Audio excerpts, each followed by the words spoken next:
Bayangkan berdiri di persimpangan yang rumit antara keyakinan mendalam dan kesalahpahaman budaya, menatap mata seekor makhluk yang secara universal dikenal karena kesetiaan tanpa syarat, kecerdasan yang tajam, dan pengabdiannya yang tak tergoyahkan kepada manusia. Sekarang, bayangkan bahwa makhluk ini, anjing, adalah subjek perdebatan besar dan sensitif di kalangan umat Islam. Sebuah topik yang seringkali terbungkus dalam lapisan kebingungan, ketakutan yang diwariskan, dan setengah kebenaran yang terus berulang. Banyak orang, bahkan Muslim yang taat dan berpendidikan, mungkin secara refleks menjauh dari anjing. Terkadang mereka melakukannya dengan rasa tidak nyaman yang halus, namun terkadang dengan rasa jijik yang nyata. Semuanya sambil merasa tidak yakin tentang apa sebenarnya ajaran Islam yang otentik mengenai masalah ini. Ini adalah topik yang seringkali hanya dibisikkan di sudut-sudut pertemuan. Seringkali didominasi oleh kepercayaan budaya lokal atau tradisi turun-temurun daripada pengetahuan agama yang bersumber langsung dari dalil-dalil konkret. Namun, di balik semua kabut ketidakpastian ini, terbentang perspektif yang jelas, seimbang, dan sangat penuh kasih sayang. Sebuah perspektif yang ketika terungkap dan dipahami dengan hati yang jernih, dapat sepenuhnya mengubah cara kita melihat dan berinteraksi dengan hewan-hewan ini. Alasan mengapa subjek ini begitu penting dan mendalam adalah karena hal ini tidak hanya mencerminkan bagaimana kita memperlakukan satu spesies tertentu seperti anjing. Lebih dari itu, ini mengungkapkan cerminan bagaimana kita memahami agama kita sendiri secara holistik. Bagaimana kita menyeimbangkan tuntutan kesucian ritual dengan kewajiban kasih sayang universal, dan bagaimana kita menafsirkan petunjuk ilahi di dunia modern yang penuh dengan nuansa dan kompleksitas. Anjing, dalam banyak budaya di seluruh dunia, dirayakan sebagai pahlawan penjaga, anggota keluarga yang dicintai, dan penyelamat yang setia. Namun, sangat kontras, di beberapa masyarakat Muslim, mereka sering ditakuti sebagai sumber najis atau dihindari sepenuhnya, seolah-olah keberadaan mereka adalah sebuah dosa. Kontradiksi yang tajam ini memunculkan pertanyaan yang kuat dan mendesak. Di mana sebenarnya posisi Islam dalam spektrum ini? Dan yang lebih penting, mengapa ada begitu banyak kebingungan dan simpang siur informasi? Kebenarannya adalah iman kita tidak diam atau ambigu mengenai topik ini.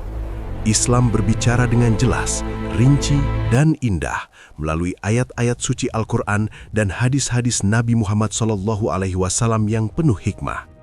Sumber-sumber primer ini tidak menawarkan jawaban ya atau tidak yang sederhana dan hitam putih, melainkan memberikan respons berlapis yang mengundang pemikiran kritis, memperluas kasih sayang, dan mengajarkan disiplin spiritual yang matang. Dan mungkin itulah intinya yang sering terlewatkan. Islam bukan hanya tentang serangkaian aturan kaku, tetapi tentang keseimbangan yang harmonis, tentang memegang teguh kesucian di satu tangan dan merangkul kasih sayang di tangan lainnya, tentang menjaga kebersihan ritual fisik sekaligus memelihara kelembutan emosional di dalam hati. Di dunia yang terus-menerus berayun di antara hal-hal ekstrim, antara pengabaian total dan fanatisme, pemahaman ini adalah hal yang sangat besar. Memahami bagaimana anjing dipandang dalam Islam memungkinkan kita untuk mengakses sesuatu yang jauh lebih agung, sebuah keyakinan yang menghormati realitas kehidupan sehari-hari sambil mengangkat kualitas jiwa melalui empati dan disiplin diri. Itulah sebabnya kita memulai perjalanan eksplorasi ini bukan dengan ketakutan atau kecurigaan yang menghakimi, tetapi dengan hati dan pikiran yang terbuka, siap untuk mengungkap kebenaran yang selama ini telah tersembunyi di depan mata kita. Dan di mana tempat yang lebih baik untuk memulai selain Al-Quran itu sendiri, sumber utama dan tak terbantahkan dari petunjuk ilahi dalam Islam. Sementara banyak yang mungkin beranggapan keliru bahwa anjing tidak ada atau dipandang buruk dalam kitab suci ini, anggapan itu dengan cepat sirna ketika kita memasuki narasi kuat dan spiritual yang ditemukan dalam surah Al-Kahfi yang dikenal sebagai kisah para pemuda gua, Ashabul Kahfi. Kisah ini adalah tentang ketahanan iman yang luar biasa dan perlindungan ilahi yang menakjubkan. Ini menceritakan tentang sekelompok pemuda yang melarikan diri dari penganiayaan penguasa tiran demi mempertahankan tauhid dan keyakinan mereka kepada Allah. Mereka berlindung di dalam gua yang gelap dan sunyi, mempercayakan diri sepenuhnya pada rahmat Tuhan. Tapi yang menarik adalah mereka tidak sendirian. Bersama rombongan orang suci ini, ada seekor anjing, penjaga diam, yang beristirahat dengan setia di pintu masuk gua, berbagi dalam pengasingan mereka, dan menjadi bagian dari keajaiban tidur panjang mereka selama ratusan tahun. Al-Quran menggambarkan adegan ini dengan tingkat detail yang puitis dan bermakna, seolah mengajak kita memvisualisasikan posisinya. Dan kamu mengira mereka itu bangun, padahal mereka tidur. Dan kami bolak-balikan mereka ke kanan dan ke kiri, sedang anjing mereka membujurkan kedua lengan depannya di muka pintu gua. Surah Al-Kahfi 18:18. Ini bukan sekedar detail latar belakang atau pemanis cerita. Anjing tersebut disebutkan beberapa kali dalam bagian ini, dan penyertaannya secara spesifik di antara para pemuda soleh ini adalah sesuatu yang disengaja oleh Allah. Mengapa Allah, Sang Pencipta yang maha bijaksana, memilih untuk menyoroti seekor hewan, terutama yang kemudian dilabeli oleh beberapa orang sebagai najis berat, dalam kisah tentang orang-orang yang dikasihinya? Jawabannya terletak pada makna simbolis dan spiritual dari kehadirannya. Anjing ini tidak dikecualikan dari mujizat tersebut, juga tidak diperlakukan sebagai pencemar yang merusak kesucian para pemuda itu. Ia adalah bagian integral dari kelompok itu, bagian dari berkah yang turun, dilindungi di bawah pemeliharaan ilahi yang sama, yang melindungi orang-orang beriman dari bahaya waktu dan musuh. Ini bukan hanya cerita sejarah tentang ketahanan iman, ini adalah pesan abadi untuk setiap muslim di setiap zaman. Anjing tidak secara inheren tidak berharga atau kotor di mata Tuhan. Ketika diselaraskan dengan kebenaran dan pelayanan yang baik, bahkan makhluk yang sering disalahpahami atau ditolak pun menjadi saksi rahmat ilahi. Faktanya, banyak ulama tafsir merujuk pada bagian ini untuk berargumen bahwa anjing ketika berada dalam pelayanan kebaikan dan mendampingi orang-orang soleh dapat menjadi bagian dari pengalaman yang ditinggikan secara spiritual. Mereka bisa menjadi makhluk yang mulia, protektif, dan bahkan dipilih oleh Allah untuk menemani orang-orang soleh dalam perjalanan spiritual mereka. Apa yang dikatakannya tentang tempat mereka di hati kita, rumah kita, dan komunitas kita? Saat kita beralih dari wahyu ilahi Al-Quran ke kehidupan praktis dan ajaran Nabi Muhammad SAW, kita menemukan kedalaman dan nuansa yang lebih kaya lagi. Literatur hadis, kumpulan sabda, tindakan dan persetujuan beliau menawarkan spektrum wawasan yang luas tentang peran anjing dalam kehidupan sosial dan ekonomi Muslim pada masa awal Islam.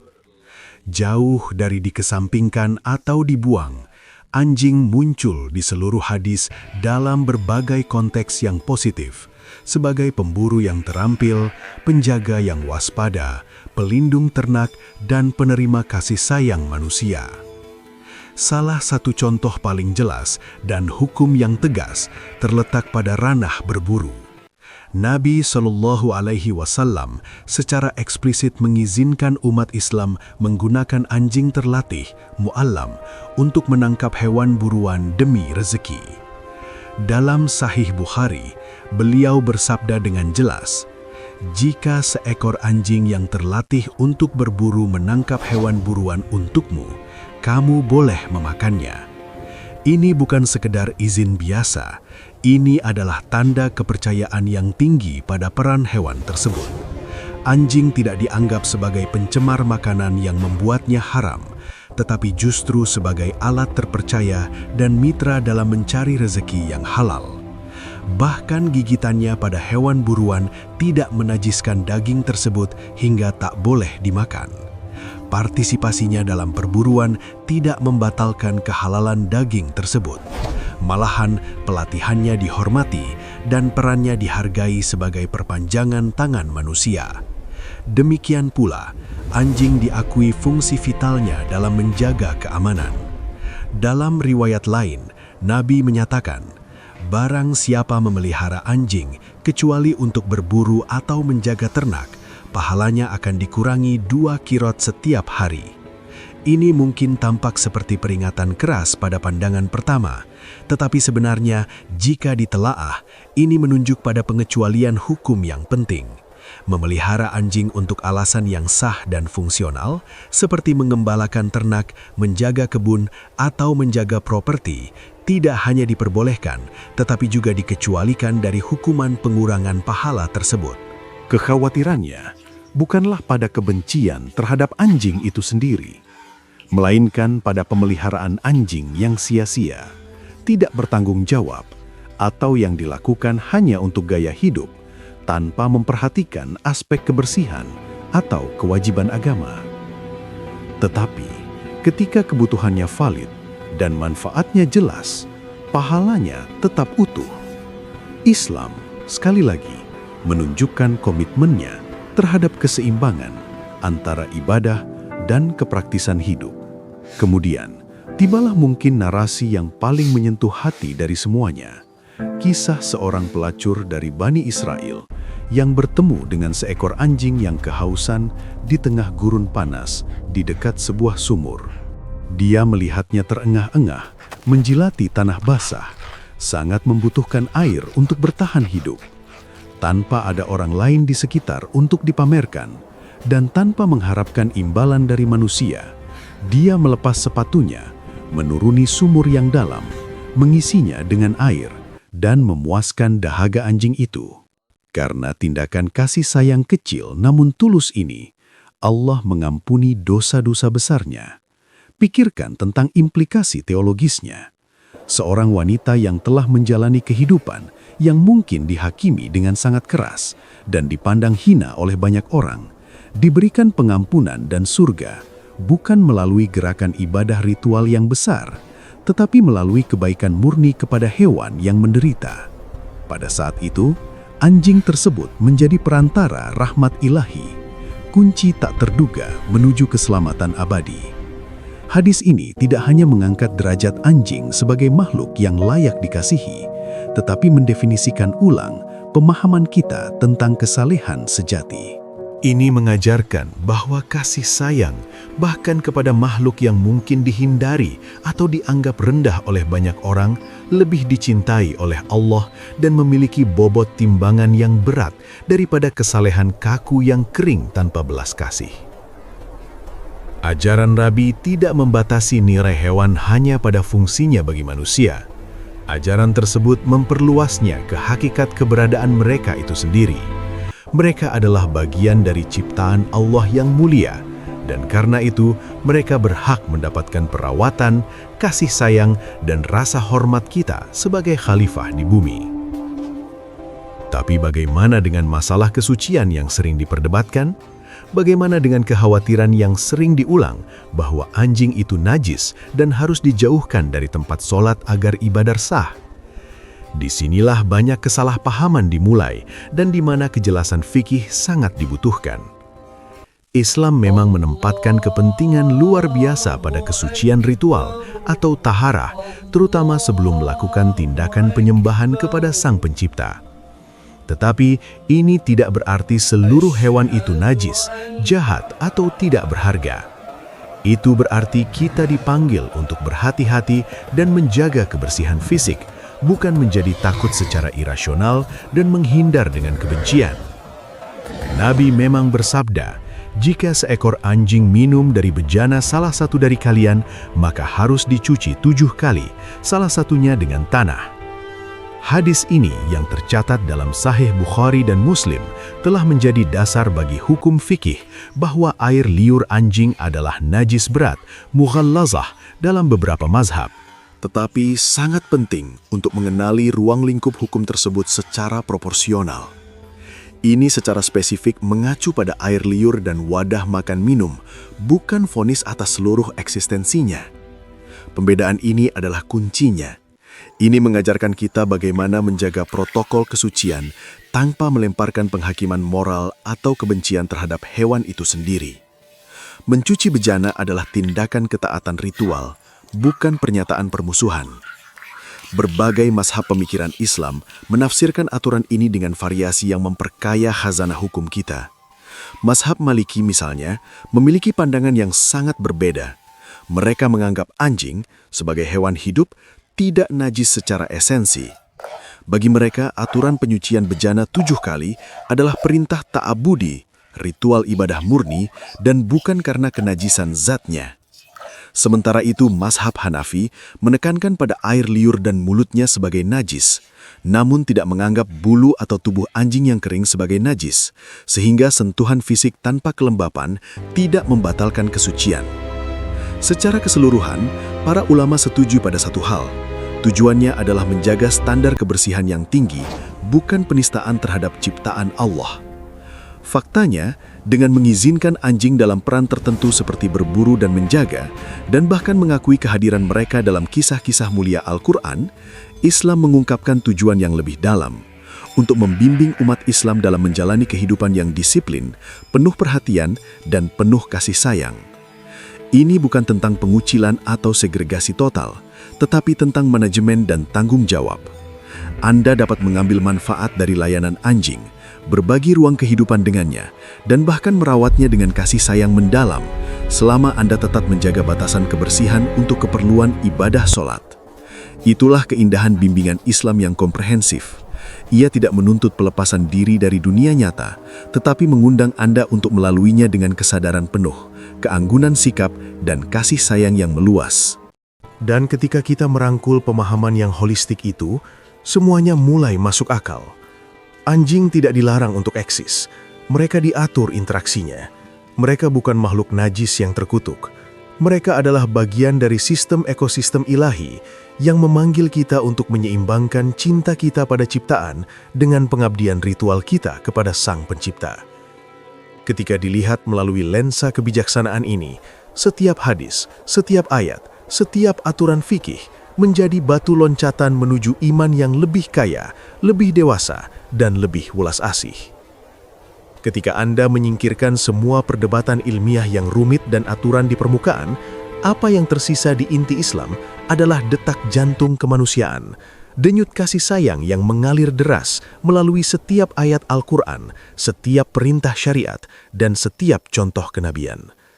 Dan tidak ada tempat di mana kasih sayang itu lebih kuat dan nyata dirasakan selain dalam perlakuan terhadap hewan yang tak berdaya.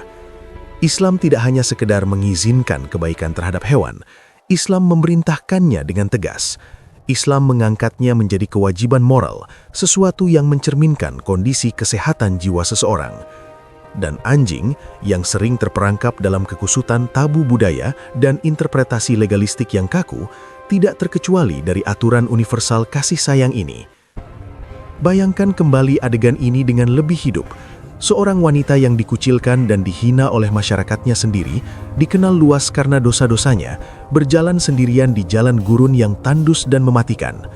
Dia melihat seekor anjing, lidahnya menjulur keluar, tubuhnya lemah gemetar, mengelilingi sumur dalam pencarian putus asa akan setetes air. Dia tidak memiliki ember, tidak ada tali, tetapi apa yang dia miliki adalah hati yang penuh empati. Dia tidak berpikir, ini anjing najis. Dia berpikir, ini nyawa yang menderita. Dia rela melepas sepatunya, mengikatnya ke kerudungnya, dan dengan susah payah menurunkannya ke dalam sumur yang dalam itu berulang kali. Anjing itu minum, nyawanya selamat. Wanita itu pergi tanpa tepuk tangan manusia, dan langit terbuka.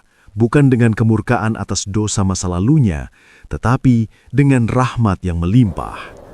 Allah mengampuni semua dosanya, bukan karena syalat seumur hidup, bukan karena puasa tahunan, tetapi karena satu tindakan kasih sayang yang tulus kepada hewan yang akan diabaikan atau bahkan diusir oleh kebanyakan orang. Apa yang dikatakannya tentang tempat anjing dalam semesta etika kita? Apa yang dikatakannya tentang karakter yang diinginkan Allah dari hamba-hambanya? Bahwa rahmat Allah begitu luas hingga bisa diraih melalui seekor anjing yang kehausan. Kisah yang diriwayatkan dalam Sahih Bukhari ini lebih dari sekedar momen sejarah. Ini adalah cermin bagi hati nurani kita. Ini memantulkan kembali kepada kita jiwa agama kita yang sebenarnya. Nabi Muhammad tidak hanya mengkhotbahkan kasih sayang di mimbar, beliau mempraktikannya, mengajarkannya, dan menjalaninya dalam keseharian.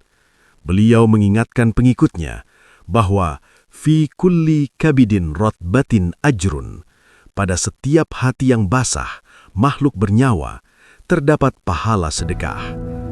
Memberi makan hewan yang lapar, memuaskan dahaga anjing, bahkan menyingkirkan bahaya dari jalannya, semua ini diganjar secara spiritual setara dengan amal ibadah.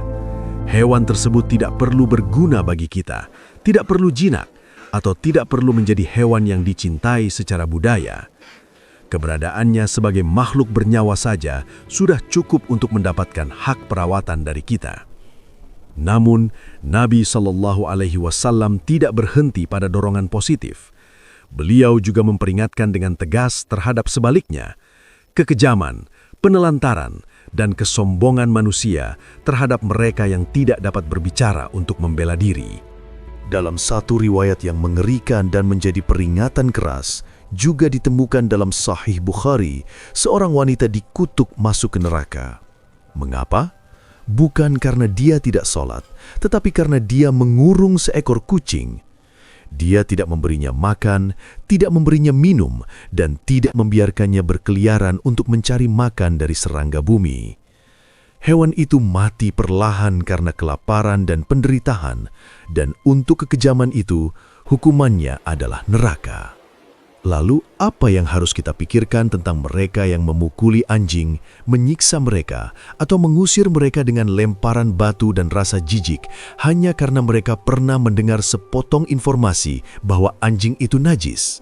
Nabi mengutuk segala bentuk bahaya yang tidak perlu, doror, apakah itu pada kucing, burung, atau anjing. Beliau bersabda bahwa siapapun yang membunuh bahkan seekor burung kecil tanpa alasan yang adil, hak akan ditanyai dan dimintai pertanggungjawaban oleh Allah pada hari penghakiman. Itulah bobot mengambil nyawa atau menyakiti dalam Islam. Dan jika itu adalah beratnya menyakiti seekor burung pipit kecil, lalu bagaimana pertanggungjawaban kita terhadap anjing setia yang dibiarkan mati kelaparan di jalanan? Bagaimana dengan anjing pekerja yang dipukuli tuannya karena tidak mematuhi perintah? Bagaimana dengan anjing-anjing liar yang dikejar, diracuni, atau dibakar hidup-hidup? Semuanya dilakukan atas nama kesucian agama yang dibayangkan secara keliru. Pandangan Islam tentang hewan tidak pasif, melainkan aktif membela hak-hak mereka. Nabi SAW pernah memasuki sebuah kebun dan melihat seekor unta menangis mengeluarkan suara rintihan. Matanya penuh air mata karena beban berat dan kelaparan. Dia tidak diam. Beliau mendatangi unta itu, mengelus kepalanya dengan lembut untuk menenangkannya, dan bertanya dengan tegas siapa pemiliknya. Seorang pria maju. Nabi menegurnya, "Apakah kamu tidak takut kepada Allah mengenai hewan ini yang telah Dia tempatkan dalam perawatanmu?" Ini adalah kebenaran warisan kenabian. Sebuah warisan yang tidak memisahkan ibadah ritual dari etika sosial dan lingkungan, yang tidak melihat hewan sebagai makhluk rendah di bawah kita untuk dieksploitasi, tetapi sebagai bagian dari amanah atau titipan yang telah diberikan Tuhan kepada kita untuk dijaga. Dan anjing, dengan kesetiaan dan pelayanannya yang unik, berdiri di persimpangan penting dalam lanskap etika ini. Di banyak bagian dunia Muslim modern saat ini, anjing tidak hanya dirawat. Mereka adalah mitra penting dan tak tergantikan dalam kehidupan sehari-hari keluarga, pekerja, dan seluruh komunitas. Di daerah pedesaan, para gembala Muslim masih mengandalkan anjing gembala untuk melindungi kawanan domba mereka dari serigala dan pencuri. Di pusat-pusat perkotaan modern, kepolisian di negara-negara Muslim mengerahkan anjing pelacak terlatih K9 untuk menemukan orang hilang di reruntuhan gempa. mendeteksi bahan peledak demi keamanan publik, atau melindungi warga sipil selama situasi berisiko tinggi. Ini bukan skenario hipotesis. Ini adalah contoh nyata dan hidup tentang bagaimana anjing berkontribusi secara bermakna bagi keselamatan, keamanan, dan kesejahteraan umat Islam di mana saja setiap hari. Di negara-negara berpenduduk mayoritas Muslim seperti Turki, Indonesia, dan sebagian Timur Tengah, pandangan ini mulai bergeser kembali ke akarnya. Anjing pekerja tidak dianggap sebagai beban najis yang harus dibuang. Mereka adalah anggota masyarakat yang dihormati karena fungsinya. Kegunaan mereka tidak dilihat sebagai bertentangan dengan nilai-nilai Islam, melainkan memenuhinya. Karena pada intinya, Islam adalah agama yang berorientasi pada kemaslahatan, manfaat. Apapun yang mendatangkan kebaikan, mencegah bahaya, atau melindungi kehidupan manusia, dipuji dan didorong dalam syariat. Dan jika seekor anjing dapat melakukan itu, jika ia dapat menuntun orang buta menyeberang jalan, menenangkan anak autis yang sedang tantrum, atau mendeteksi serangan epilepsi sebelum terjadi, maka anjing itu menjadi perantara rahmat ilahi yang nyata. Dalam komunitas-komunitas ini, kita melihat integrasi praktis dan harmonis antara hukum Islam dan realitas kebutuhan modern. Anjing dipelihara untuk pelayanan dan persahabatan, tetapi tindakan pencegahan tetap diambil untuk menjaga standar kebersihan. Muslim yang menangani anjing mencuci diri atau menyucikan pakaian mereka sebelum sholat, menghindari kontak yang tidak perlu dengan air liur, dan menjaga ruang terpisah khusus untuk ibadah yang bebas dari hewan. Idenya bukan untuk menolak keberadaan hewan tersebut, tetapi untuk hidup secara bertanggung jawab dan berdampingan bersamanya. Sama seperti seseorang tidak akan memakai sepatu berlumpur ke dalam ruang utama masjid, seseorang tidak akan membiarkan anjing mengganggu area suci ritual, namun tetap mengasihinya di luar area tersebut. Ini bukan tentang ketakutan paranoid, ini tentang perhatian dan manajemen ruang, mindfulness. Dan perhatian ini meluas bahkan kepada anjing yang dipelihara sebagai teman bagi kesehatan mental. Di seluruh dunia, ada semakin banyak Muslim yang memelihara anjing, bukan hanya untuk bekerja atau menjaga, tetapi untuk ikatan emosional dan kasih sayang. Muslim-Muslim ini memahami aturan hukum fikih, tetapi juga melihat gambaran spiritual yang lebih besar. Kebersihan dapat dijaga dengan air dan tanah. Batasan dapat ditetapkan dengan pelatihan, dan kasih sayang tidak harus dilarang hanya karena aturan ritual. Mereka membersihkan rumah mereka dengan rutin, membatasi akses anjing ke ruang salat khusus, dan memastikan diri mereka selalu dalam keadaan suci saat menghadap Allah. Mereka memahami bahwa Islam adalah agama keseimbangan dan kemudahan, yusr, bukan pembatasan demi pembatasan yang menyulitkan. Pergeseran persepsi ini juga membantu menantang kesalahpahaman budaya yang telah lama dipegang teguh. Di banyak komunitas, kepercayaan budaya atau mitos tentang anjing telah menutupi ajaran agama yang asli. Cerita-cerita seram telah beredar selama beberapa generasi yang mengklaim bahwa malaikat rahmat tidak akan memasuki rumah yang ada anjingnya, membuat orang takut akan kesialan. Meskipun ada hadis yang menyebutkan hal ini, mereka sering diambil secara mentah tanpa konteks asbabul wurud. Para ulama muhakkik telah menjelaskan bahwa riwayat-riwayat ini merujuk pada keadaan tertentu, seperti anjing yang dipelihara di dalam rumah tanpa kebutuhan yang jelas, anjing yang mencegah orang masuk, atau menyebabkan kotoran dan najis tersebar di ruang yang ditunjuk untuk salat, sehingga menghalangi malaikat. Itu bukanlah kutukan menyeluruh untuk setiap situasi. Dan yang lebih penting, itu bukan alasan atau izin untuk menganiaya, meracuni, atau takut pada anjing. Pesan yang lebih dalam adalah tentang prioritas dan disiplin, bukan penghinaan terhadap spesies ciptaan Allah. Islam mengajarkan bahwa kesucian harus dilindungi, tetapi tidak dengan mengorbankan kebaikan hati dan kemanusiaan.